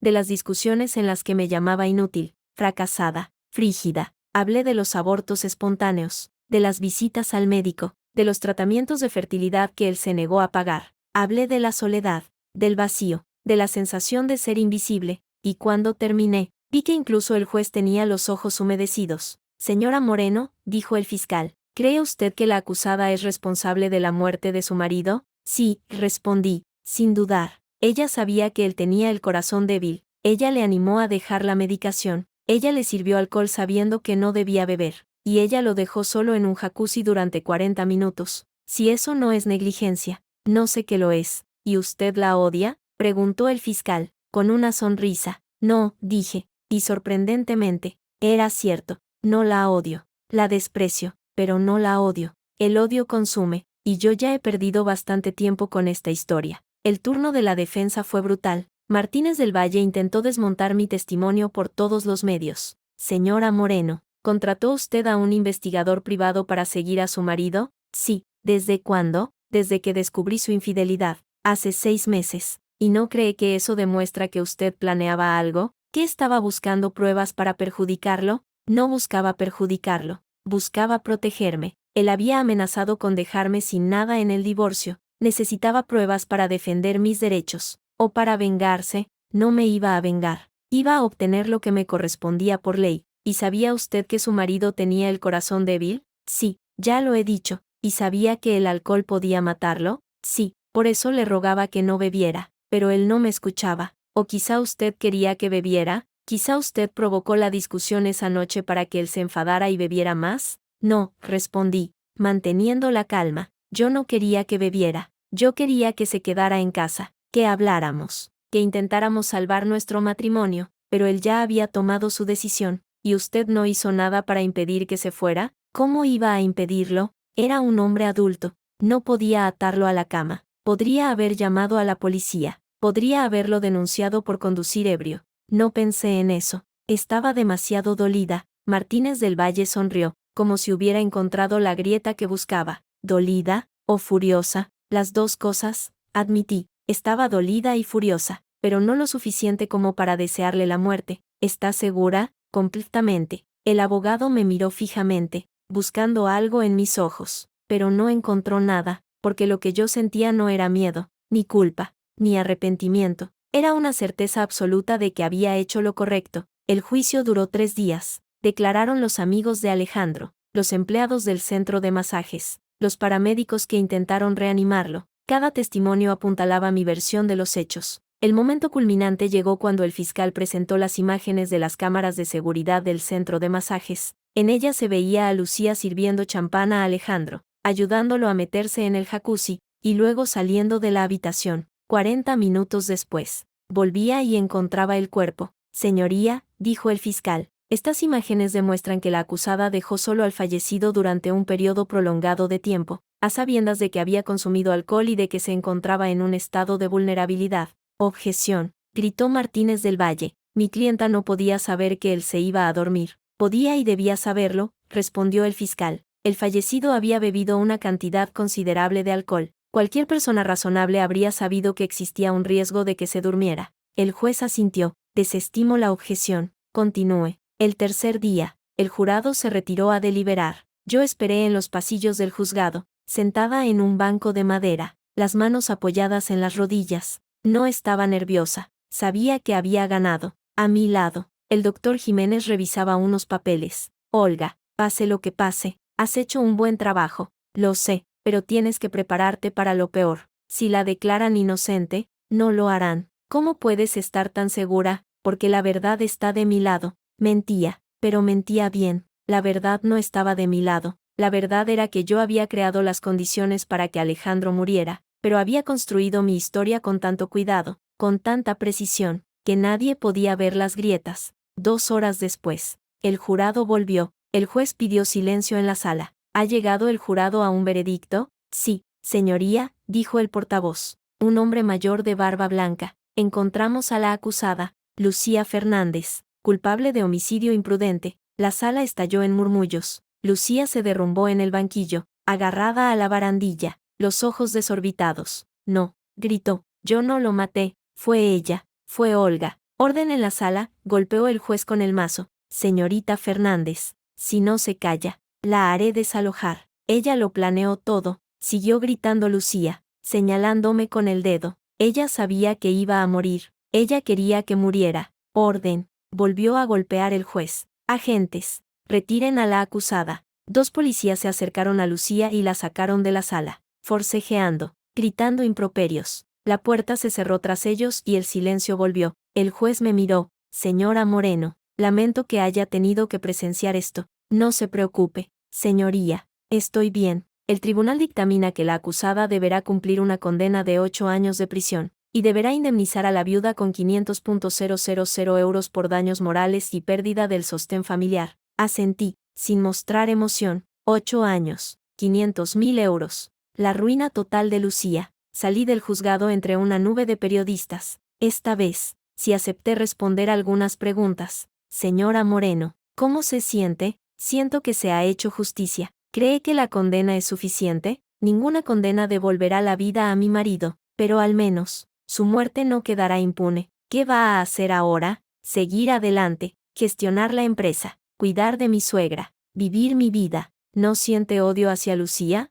No, siento lástima. Ha destruido su propia vida. Yo solo quiero reconstruir la mía. Esa noche, cené con doña Carmen en su casa. La anciana estaba más tranquila, como si el veredicto hubiera cerrado una herida que llevaba abierta demasiado tiempo. Has hecho lo correcto, hija, dijo, mientras me servía una copa de vino. Esa mujer merecía lo que le ha pasado. No lo hice por venganza, mamá, lo hice por justicia. Llámale como quieras, pero has liberado a esta familia de un peso muerto. La miré, y por un momento, sentí una punzada de culpa. Ella confiaba en mí, me quería, me consideraba su hija, y yo le había mentido, le había ocultado la verdad, pero esa verdad, pensé, no le haría ningún bien. ¿Qué ganaría sabiendo que yo había provocado la discusión? ¿Qué ganaría sabiendo que había dejado de darle la medicación a su hijo? Nada, solo sufriría, y yo no quería que sufriera, no más de lo que ya había sufrido. Te quiero, mamá, dije, y esta vez no mentía. Yo también, hija, yo también. Pasaron los meses. La vida en Sevilla volvió a su ritmo habitual. Yo me convertí en una figura conocida en la ciudad, la viuda que había heredado el imperio de su marido, que había llevado a la amante a la cárcel, que había reconstruido su vida desde las cenizas. Los periódicos me llamaban la viuda de acero. Las revistas femeninas me dedicaban reportajes. Incluso me invitaron a dar una charla en la Universidad de Sevilla sobre superación personal. Acepté. Subí al estrado del Paraninfo y miré a los cientos de estudiantes que me observaban con curiosidad. Hace un año, comencé. Era una mujer invisible, esposa de un hombre que me despreciaba, dueña de una casa que no era mía, dueña de una vida que no me pertenecía. Hoy, soy dueña de mi destino. ¿Cómo lo hizo?, preguntó una estudiante desde el público. Aprendí a quererme, respondí. Aprendí que mi valor no depende de lo que otros piensen de mí. Aprendí que puedo ser fuerte, que puedo ser independiente, que puedo ser feliz. ¿Y el amor?, preguntó otra. ¿Volverá a enamorarse? Sonreí. El amor no es una meta, es un camino, y yo estoy recorriendo mi camino. Si encuentro a alguien que quiera recorrerlo conmigo, bienvenido sea, pero no lo necesito para ser feliz. El auditorio estalló en aplausos. Y yo, Olga Moreno, la mujer que había sido invisible durante 15 años, me sentí vista por primera vez, pero no todo era perfecto. A veces, en las noches de insomnio, me despertaba sobresaltada, con la imagen de Alejandro flotando en el jacuzzi grabada en la retina. Recordaba su rostro, sus ojos abiertos, su boca entreabierta. Recordaba el agua caliente, el silencio, la ausencia de burbujas. Y entonces, me preguntaba, ¿habría sido diferente si hubiera hecho otra cosa? ¿Si hubiera llamado a la policía? ¿Si hubiera ido al centro de masajes a buscarlo? ¿Si le hubiera dado la medicación a pesar de todo? Pero siempre llegaba a la misma conclusión. No, no habría sido diferente. Alejandro estaba destinado a morir, por su arrogancia, por su estupidez, por su incapacidad para ver más allá de su propio ombligo. Yo solo había acelerado el proceso,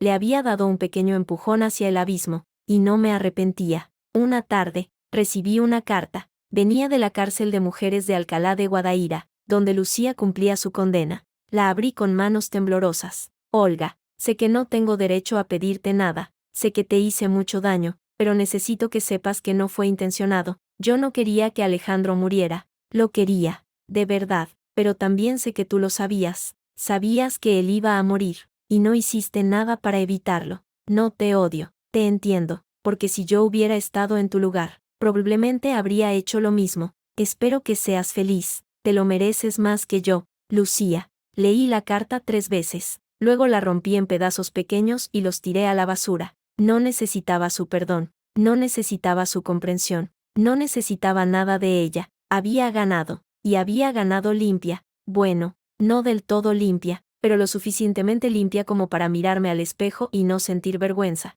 Esa noche, me senté en la terraza de mi ático, con una copa de vino tinto en la mano, mirando las luces de Sevilla. La Giralda brillaba en la distancia, iluminada por focos dorados. El cielo estaba despejado, lleno de estrellas. Respiré hondo. El aire olía a azahar, a primavera, a vida. Había ganado todo, pero lo más importante, había ganado mi libertad, y mientras el vino se deslizaba por mi garganta, sentí que, por primera vez en mi vida, estaba completa. No necesitaba a nadie más, me tenía a mí misma, y eso era suficiente. 3 años después, la primavera había llegado a Sevilla con su habitual explosión de azahar y luz. Yo estaba en la terraza de mi ático, tomando café, cuando sonó el teléfono. Era el doctor Jiménez. Olga, tengo noticias. Buenas noticias. Dime, la fundación ha sido aprobada. El ayuntamiento ha cedido el local en la calle Betis. Puedes empezar las obras cuando quieras. Cerré los ojos y sonreí. La Fundación Olga Moreno para mujeres víctimas de violencia psicológica y económica era mi proyecto más ambicioso. Llevaba 1 año trabajando en él, sorteando obstáculos burocráticos, buscando financiación, convenciendo a instituciones, y por fin, era una realidad. Gracias, doctor. No sé cómo pagarle todo lo que ha hecho por mí. No me pagues, Olga. Verte feliz es suficiente pago. Colgué y me quedé mirando el río Guadalquivir, que brillaba bajo el sol de la mañana. 3 años. 3 años desde la muerte de Alejandro. 3 años desde que mi vida dio un vuelco y se convirtió en algo que nunca imaginé posible. Recordaba aquellos primeros meses como un torbellino. El funeral, el juicio, la condena de Lucía, la empresa, las deudas, los empleados corruptos, las noches en vela, las dudas, el miedo a no ser capaz, pero lo había superado todo. Había demostrado que era más fuerte de lo que nadie creía, incluso más fuerte de lo que yo misma creía. Esa tarde, fui a visitar a doña Carmen. La anciana vivía ahora en una residencia de lujo en el barrio de Nervión, pagada íntegramente por mí. No quería que estuviera sola, y ella había aceptado la mudanza con la condición de que yo la visitara todas las semanas. Cumplía mi promesa. Cada jueves,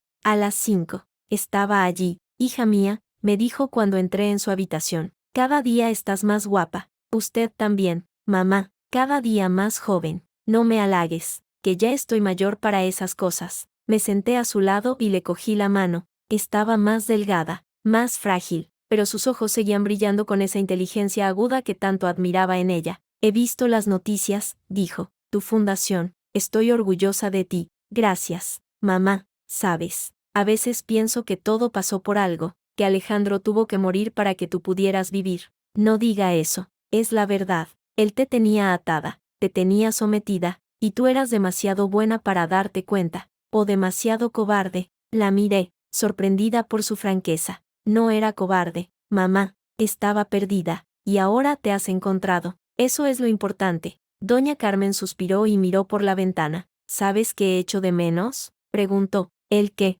A mi hijo, pero no al que se convirtió. Echo de menos al niño que fue, al que jugaba en el patio, al que se reía conmigo. Ese niño desapareció hace muchos años, y el hombre que ocupó su lugar no era mi hijo. Apreté su mano. Lo sé, mamá, lo sé. Salí de la residencia con el corazón encogido. Doña Carmen tenía razón. Alejandro no era el mismo hombre que ella había criado. El éxito, el dinero, el poder lo habían transformado en alguien que yo no reconocía, y al final, ese alguien lo había llevado a la muerte, pero yo no podía quedarme anclada en el pasado. Tenía que mirar hacia adelante, y hacia adelante, me esperaba la fundación. Las obras del local en la calle Betis duraron 4 meses. Yo supervisaba cada detalle, la distribución de las salas, la elección de los muebles, la contratación del personal. Quería que fuera un espacio acogedor, seguro, donde las mujeres pudieran sentirse protegidas. El día de la inauguración, había más de 100 personas, periodistas, autoridades, representantes de asociaciones feministas, y, sobre todo,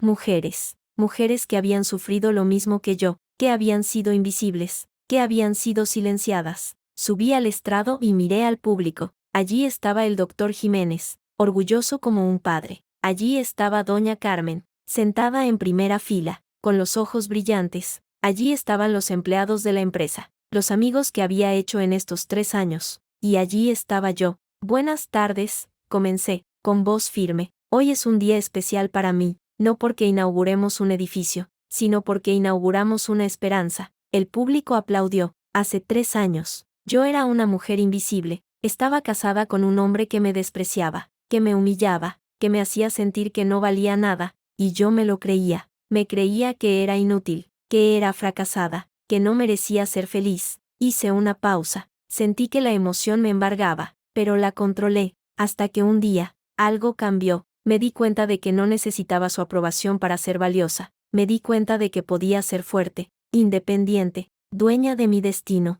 y decidí que no iba a permitir que nadie me volviera a hacer sentir pequeña. Hoy, abro esta fundación para que otras mujeres puedan encontrar ese mismo camino, para que sepan que no están solas, que hay salida, que hay esperanza, porque todas merecemos ser felices, todas merecemos ser libres. El aplauso fue ensordecedor. Bajo el escenario, vi a mujeres llorando, abrazándose, sonriendo, y sentí que todo el dolor, toda la lucha, todo el esfuerzo había valido la pena. Los meses siguientes fueron intensos. La fundación creció más rápido de lo que había imaginado. En 6 meses, atendíamos a más de 200 mujeres. En un año, a más de 500. Ofrecíamos asesoramiento legal, apoyo psicológico, talleres de empoderamiento, ayuda para encontrar trabajo. Yo estaba involucrada en todo. No quería ser una presidenta que solo firmaba cheques. Quería estar ahí, escuchar las historias, ofrecer mi experiencia, tender una mano. Una tarde, mientras revisaba unos expedientes en mi despacho,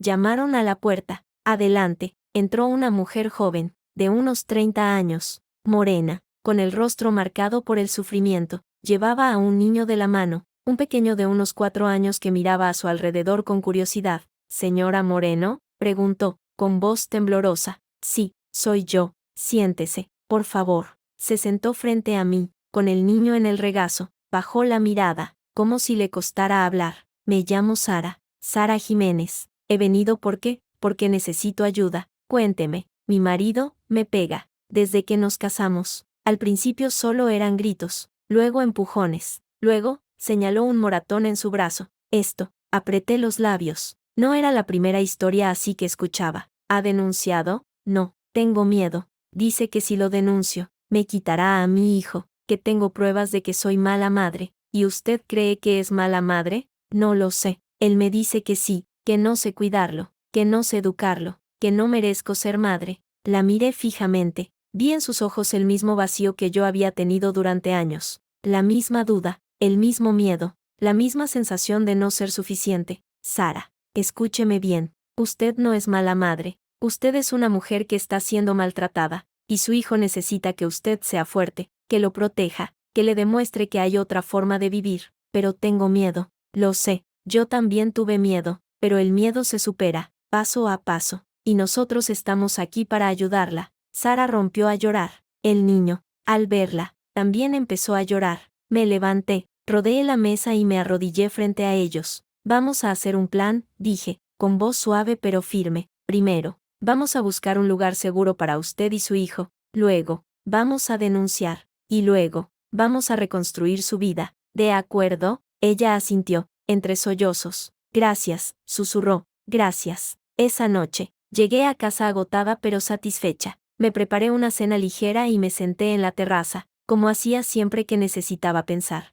El teléfono sonó. Era Sergio, el investigador privado, que seguía trabajando para mí en casos puntuales. Señora Moreno, tengo una información que quizá le interese. Dime, Lucía Fernández ha salido de la cárcel. Ha cumplido 3 años de condena y le han concedido la libertad condicional. Sentí un nudo en el estómago. 3 años. Se me habían pasado volando. ¿Dónde está ahora? Ha vuelto a Sevilla. Vive en un piso pequeño en el barrio de La Macarena. Trabaja en una tienda de ropa. ¿Sabe que estoy al tanto? No, pero he pensado que debía saberlo. Gracias, Sergio. Te agradezco la información. ¿Va a hacer algo? No, no voy a hacer nada. Ella ya ha pagado por lo que hizo. Yo he seguido adelante. Es usted una mujer increíble, señora Moreno. No, Sergio. Solo soy una mujer que aprendió a perdonarse a sí misma. Pasaron unos días. No podía quitarme a Lucía de la cabeza. No por odio, sino por curiosidad. Quería saber cómo estaba, cómo había cambiado, si realmente se arrepentía de lo que había hecho.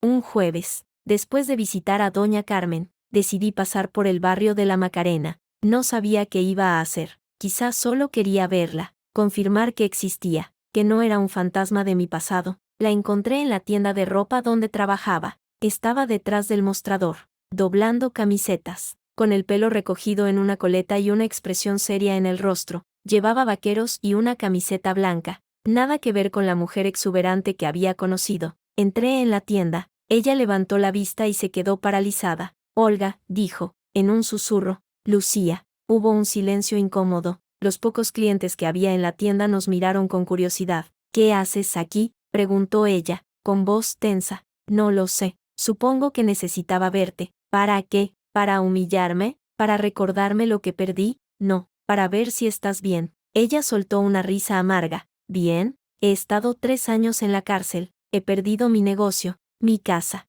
mi reputación. Mi familia no me habla. Mis amigos me dieron la espalda. ¿Crees que estoy bien? No, no lo creo. Pero tampoco creo que merezcas estar así para siempre. ¿Y qué quieres que haga? ¿Que te pida perdón? ¿Que me arrastre a tus pies? No quiero que te arrastres. Quiero que entiendas que lo que pasó fue culpa de los dos. Tú tuviste parte de responsabilidad, pero yo también. Ella me miró, desconcertada. ¿Tú? ¿Qué culpa tienes tú? Provocar la discusión esa noche. Saber que él iba a beber. Dejar de darle la medicación. Hice una pausa. No lo maté, pero tampoco hice nada por salvarlo. Lucía se quedó en silencio. Sus ojos se llenaron de lágrimas. Entonces, ¿también eres culpable? Todos somos culpables de algo, Lucía. La diferencia es que yo tuve la oportunidad de redimirme, y tú también puedes hacerlo. ¿Cómo? Empieza de cero. Olvida el pasado. Construye algo nuevo. Es fácil decirlo. No es fácil. Es difícil, pero es posible.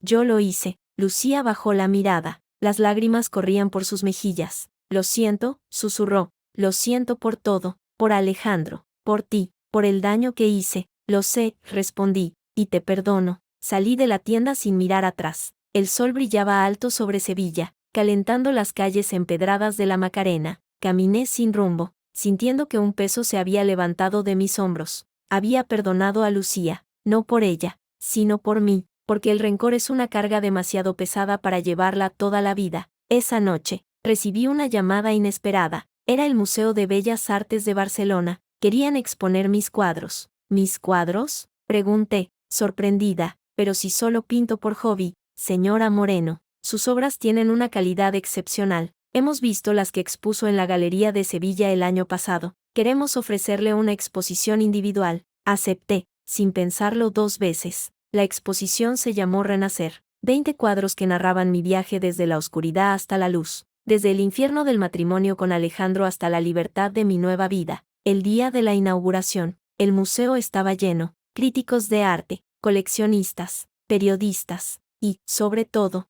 mujeres. Mujeres que habían visto mis cuadros y se habían sentido identificadas. Uno de ellos, el más grande, ocupaba la pared central. Representaba a una mujer saliendo de un pozo de agua oscura, con los brazos extendidos hacia la luz. Se llamaba La Liberación. Una periodista se acercó a mí. Señora Moreno, ¿qué significa este cuadro? Significa que siempre hay una salida, respondí, por oscuro que sea el pozo. Siempre hay una luz arriba. Solo hay que tener el valor de mirar hacia arriba y empezar a nadar. ¿Y usted nadó? Sí, y llegué a la superficie. La exposición fue un éxito. Vendí 15 de los 20 cuadros. El dinero lo doné íntegramente a la fundación, pero lo más importante no fue el dinero, fue el reconocimiento. Por primera vez en mi vida, sentí que había encontrado mi lugar en el mundo. No era la esposa de Alejandro, no era la viuda de acero, no era la fundadora de una ONG, era Olga, simplemente Olga, una mujer que había sobrevivido, que había renacido, que había aprendido a ser feliz. Una tarde, meses después, recibí una carta. No tenía remite, pero reconocí la letra. Olga, he empezado de cero. Me fui de Sevilla. Vivo en un pueblo pequeño de la costa, donde nadie me conoce. Trabajo en una cafetería. Tengo una vida sencilla, pero tranquila. Nunca olvidaré lo que hiciste por mí aquel día en la tienda. Podrías haberme humillado, haberme escupido, haberme deseado lo peor. En lugar de eso, me ofreciste perdón. No sé si merezco ese perdón, pero prometo que haré todo lo posible por merecerlo. Gracias, Lucía. Guardé la carta en un cajón, junto con las demás cosas importantes de mi vida. No la rompí, como había hecho con la anterior. La conservé como un recordatorio de que el perdón es posible, de que las personas pueden cambiar, de que la vida siempre da segundas oportunidades. El tiempo siguió pasando. La fundación creció. Mis cuadros se expusieron en Madrid, en Valencia, en Bilbao. Conocí a gente nueva. Hice amigos. Viví experiencias que nunca imaginé, pero nunca volví a enamorarme, no porque no quisiera, sino porque no lo necesitaba. Había aprendido a estar sola, a disfrutar de mi propia compañía, a ser feliz sin depender de nadie. A veces, en las noches de verano, me sentaba en la terraza de mi ático y miraba las luces de Sevilla. Recordaba a Alejandro, a Lucía, a todo lo que había pasado, y sonreía. No sentía rencor, no sentía tristeza, solo una profunda gratitud por haber tenido la fuerza de salir adelante. Un día, mientras paseaba por el parque de María Luisa, vi a una mujer joven sentada en un banco, llorando. Me acerqué. ¿Necesita ayuda?, pregunté. Ella levantó la vista. Tenía los ojos enrojecidos, el rostro hinchado. No, no creo que nadie pueda ayudarme. Cuénteme. A veces, solo hablar ya ayuda. Ella dudó un momento. Luego comenzó a hablar. Me contó que su marido la engañaba, que la humillaba, que la hacía sentir que no valía nada. Me contó que tenía miedo de dejarlo, miedo de estar sola, miedo de no ser capaz de reconstruir su vida. La escuché en silencio. Cuando terminó, le sonreí. ¿Sabe qué?, le dije. Yo también estuve donde usted está ahora. Creía que no podía salir, que no merecía ser feliz, que mi vida no tenía solución. ¿Y qué hizo? Decidí que merecía más, y luché por ello. ¿Y lo consiguió? Míreme, aquí estoy, viva, libre, feliz. Ella me miró largamente. En sus ojos vi algo que reconocí: esperanza. ¿Cree que yo también puedo? Sé que puede, pero tiene que dar el primer paso. ¿Y cuál es ese paso? Venir a mi fundación. Le daremos las herramientas para reconstruir su vida. El resto depende de usted. Ella asintió, secándose las lágrimas. Iré, dijo. Iré. Le di mi tarjeta y me despedí. Mientras me alejaba, sentí que el círculo se cerraba. La mujer que había sido invisible ahora ayudaba a otras a encontrar su luz. Y supe, con una certeza absoluta, que había encontrado mi propósito en la vida. Esa noche, en mi terraza, brindé sola con una copa de vino tinto.